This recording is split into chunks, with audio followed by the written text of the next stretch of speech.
Hi everyone, Katie Petit from KatiePetitDesigns.com. I'm glad you've come along this quick little craft with me project. I want to bring some of the projects that I do on Instagram and my reels all the time. I want to show them more in real time and talk them through. So you'll be finding more and more of my content here on YouTube. So let's get started. Hi everyone, Katie Petit from KatiePetitDesigns.com. I post all the time on Instagram, my short little reels of making things. And I'm often asked, really does it take that long? What is the whole process? So today, and hopefully a lot more in the future, I want to show you from real time making one of my art journal pages. Sometimes I'm going to do art journal pages. Sometimes I will come on here and share some card making. But today it is a journal page. I've got this journal that I've been working on. It's almost full. All these different art journal pages. And I want to just keep going. And I'm going to work with some of the page starter collection today.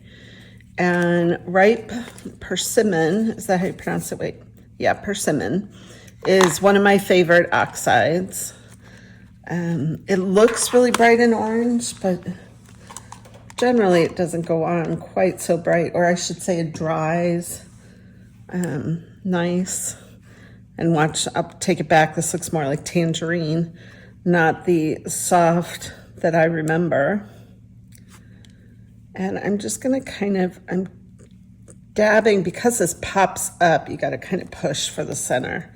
But I just wanna dab. I just want little splatters. I don't wanna fully cover, but I do like the edges.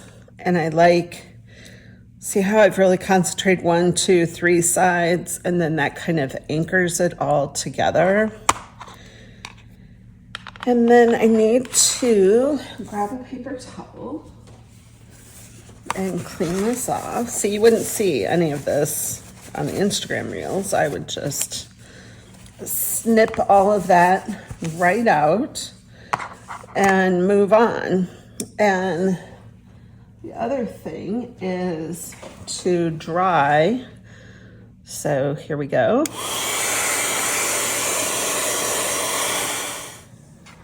All right, now that that's all dried, I'm actually gonna come back in here with a few other colors.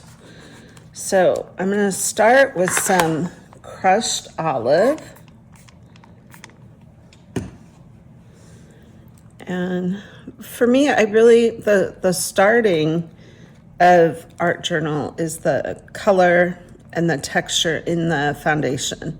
If I'm not going to use a printed paper as my starting point, then I need to bring in colors that pull together the different images that I want to be using in my project.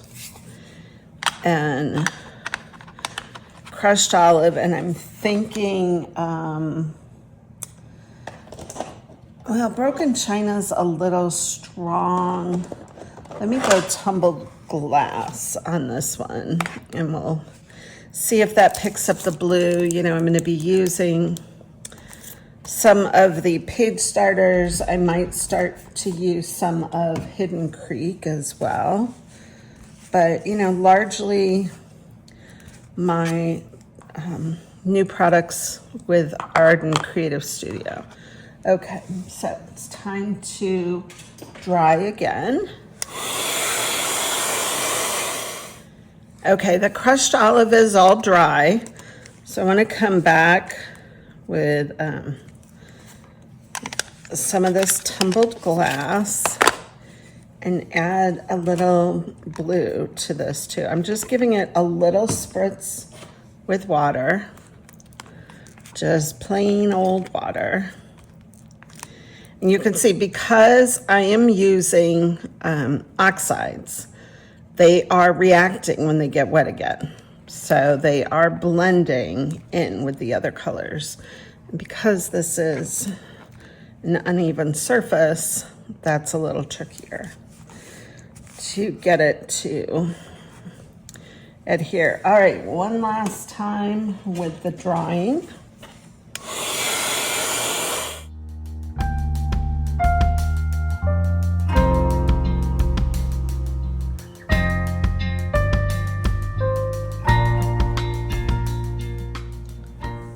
Okay, I wanted to make sure that was really dry, because if we come in with rub-ons and it's not really dry, then that could be pretty awful. Okay, I want to add a little bit of texture, so I'm going to use this stamp from the letterbox Remnants, and I'm just going to put it on my fingers, because it's not about readability, it's about texture. And just going to kind of dab it around, add texture.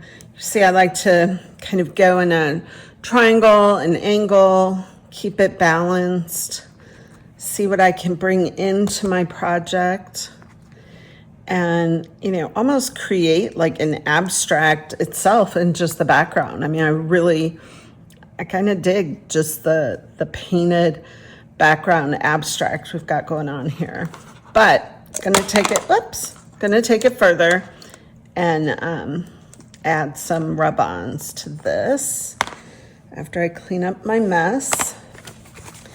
I know, you know, some people like to just keep going over their messes, but it throws me off. I like things to be clean. Sorry. Okay, I'm gonna put those aside. And then come in here. These are the page starter rub-ons. And I'm going to pull them out. Originally, I was thinking I was gonna go with the coral. And I've got some Hidden Creek in here too. I thought I would go with the coral, but now as I'm evolving this, I'm really liking how this one might look on here. I think that floral cluster with some of the green butterflies could be really nice. So let's go with that and see how we end up. So just cutting out the rub-on, because if you don't, you'll inevitably ruin a rub-on that you weren't intending to use for this project. So I'm going to cut all of this one out. I like to use a large ball burnisher. I'm trying to think of how I want to place this on my composition. I like the open white space we've got going on here. So I am thinking of turning it vertically and putting it in here.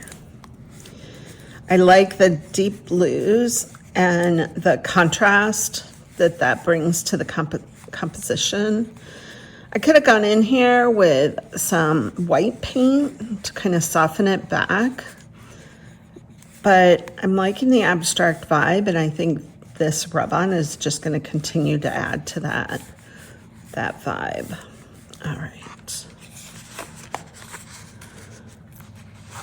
And when you peel back a rub-on, especially on an art journal page like this that could be wet, go slowly, because then you can always go back and rub again on something that you might have missed. These rub-ons from Arden come off really nicely, like butter. And you can see I'm picking up some of the wet paint, but that's okay.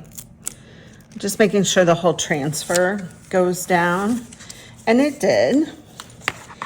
And then I want to add one of these green butterflies.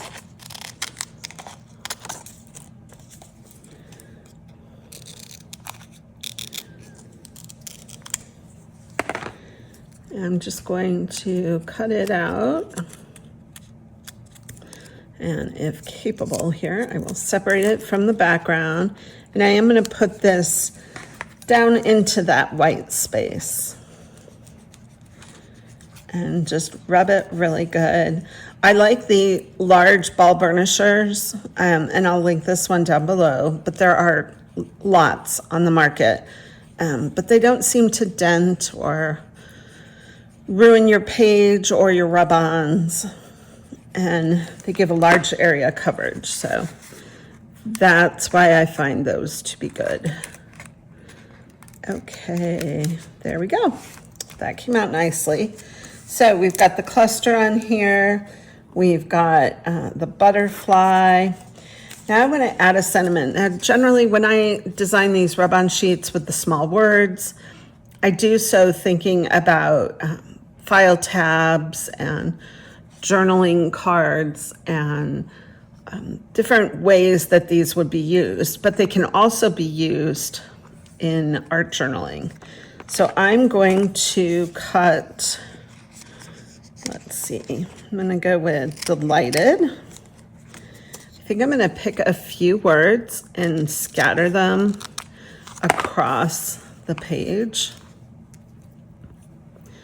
Like if I put delighted up there, and then hello happiness. You know what? I'm gonna change it up, and I'm gonna add one of these larger ones and put hello happiness down there. But I think I still need more. Maybe it'll be two more up top here. So I'm going to go with moments. You know, when I art journal, it's all for creative expression. It is for, just exploration, creative time, me time. It's time to reflect. It's time for you. So that's where I'm at. I'm going to go with always, too. Could do love you and love yourself. So there, see if I rub those words down. See if I can zoom in a little bit. You'll see a little better. Oops. There we go. Okay. So I've got the 3 words and the large word. And we'll go with that, rub these down, and oops, eek, it was almost sticking to my nail. But this is how these projects just evolve for me, and it all starts with color. The color splashes in the background. I really like that as a starting point for my art journal pages. Okay, make sure that all, yay, that went down good. Okay, now let's get these 3 down and try to do them relatively straight. I'm gonna go with delighted. And nope, that's actually bigger. So the smaller end of the burnisher for that. And then just use a little picker to lift up the transfer. There we go, and that went down good. And then we're gonna go with moments. And I'm gonna left align these, meaning I'm going to align the left side, the starting point. So all the way down here. That is my goal. And we will just get that on there. And then I want to be careful with the pokey thing because I don't want it to poke up the big transfer. There we go. And then we just have this last one of always. Get that on here.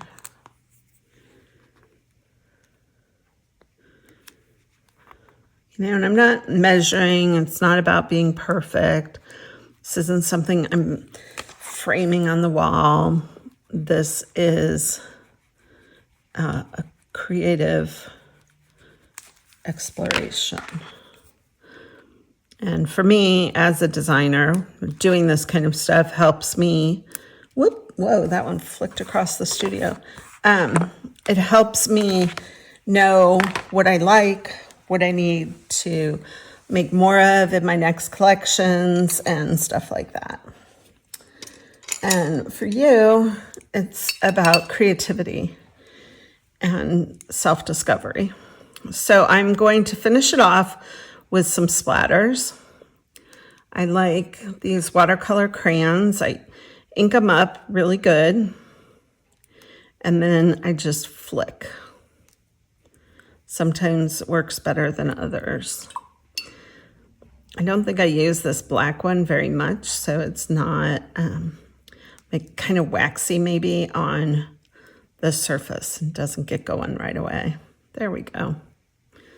And these are just, it's watercolor crayons, so they will wash off my desktop.